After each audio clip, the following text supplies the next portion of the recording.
Buen día, abogado Ramos.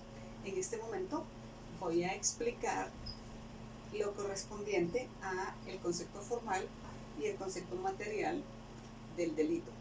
También voy a explicar lo que es la parte de la definición legal y la definición dogmática del delito, dentro de los cuales está el concepto bipartita y tripartita, y también algunos expositores que han definido en el siglo anterior algunas formas de establecer el delito de acuerdo a las causas y de acuerdo a otros aspectos y características que enseguida lo voy a explicar.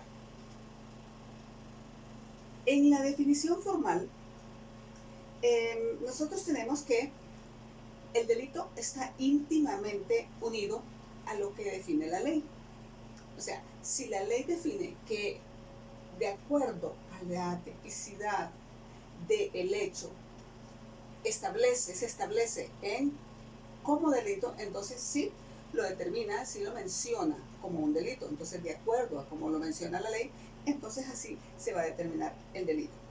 En el concepto material se empeña en que se debe de proporcionar una idea de delito y también es completamente separado e independiente de la ley y que también tiene sus propias características.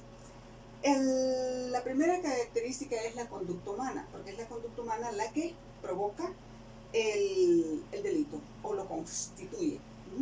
Entonces, nosotros vamos conociendo los primeros expositores, y Bettiol dice que el delito es todo hecho del hombre que está prohibido por la ley.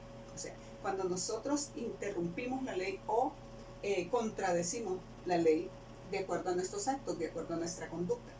Y también tenemos otro expositor que se llama Crispini, que determina el delito desde la vista de lo sustancial o lo material, de toda acción que a juicio de las personas es autorizado por la declaración de leyes. O sea, alguien declara las leyes y autoriza un delito y también declara cierto tipo de normas jurídicas dentro de la institución del Estado.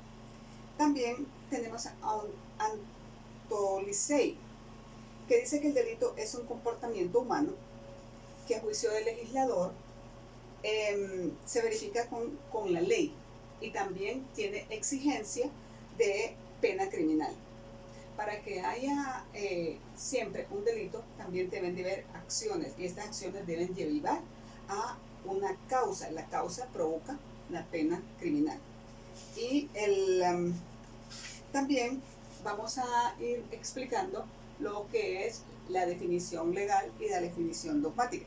En la definición legal, el delito es toda acción u omisión, como lo vimos en las clases anteriores cuando usted explicaba, ¿verdad? Que si el primer elemento del delito era la acción, si no existía la acción, entonces no podían existir el resto de elementos, porque siempre es el primer elemento que se tiene que buscar dentro de un delito. Y la acción debe de ser voluntaria, y la acción también es penada por la ley. Entonces, en el código actual, nosotros tenemos que solo puede resolverse en base a la doctrina y la jurisprudencia, este tipo de delitos. Y también en la parte de el concepto dogmático o la definición dogmática es que debe distinguirse por la concepción tripartita y por la concepción bipartita. Tienen diferentes características. Entonces, en la bipartita se reduce el delito en dos momentos. El primer momento es objetivo y el segundo es subjetivo. En el objetivo, el delito equivale a la acción, pero con determinado hecho material. Y en el subjetivo equivale a la culpabilidad, pero también siempre a voluntad del culpable. Para la concepción bipartita, los elementos del delito son la acción y la culpabilidad. Siempre, como les explicaba antes, si no hay acción, entonces no hay delito, pero también la voluntad define que hay culpabilidad. Entonces, en esta definición bipartita ayuda mucho para que la tripartita aparezca. ¿Por qué?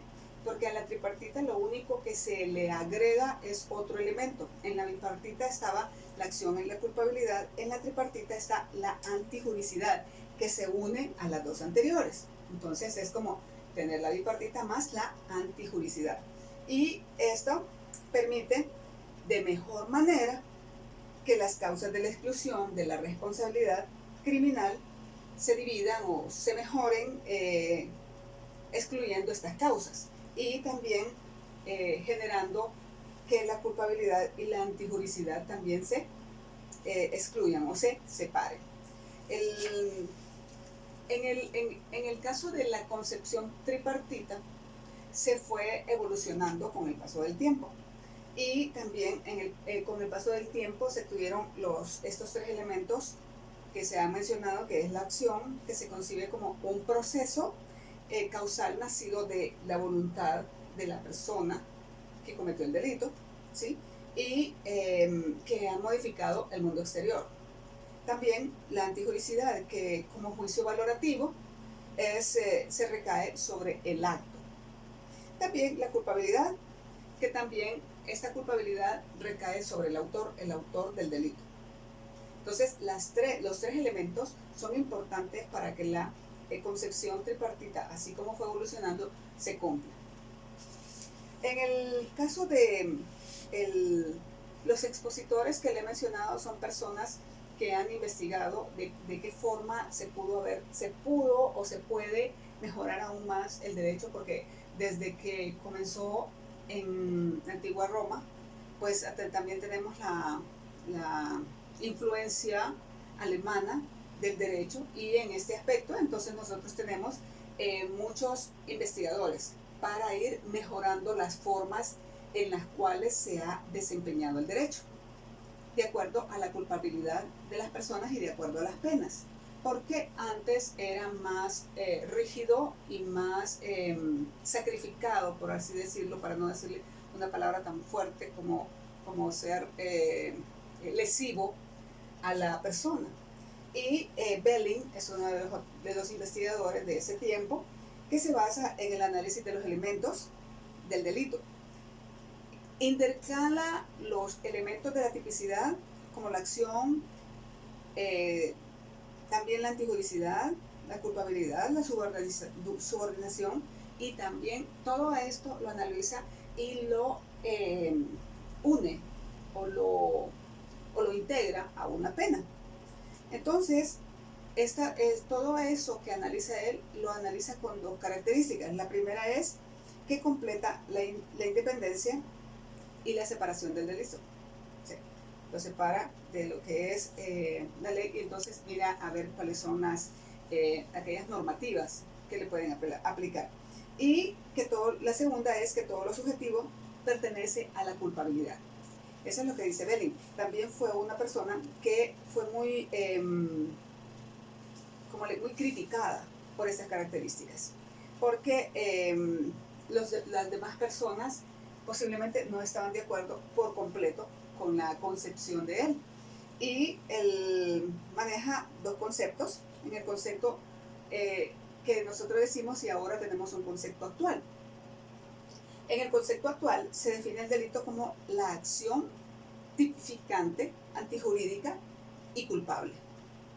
También existen características esenciales sobre estos delitos, y son la posible ocurrencia que tenga entre ellas, y para eso debe existir el delito. Primeramente la acción, que se refiere a la conducta humana. Luego nosotros tenemos la tipicidad, que es el acto que se subsuma a la legislación penal, que fue lo que ha pasado. La antijuricidad, que es donde se hace el acto y que se ha cometido, y también de acuerdo a derecho, ¿verdad? Y la culpabilidad, que es la acción que se le puede dar al imputado. Pero tenemos un segundo elemento, que es la punibilidad, que es la acción que contamina el caso o contamina para poder establecer la pena.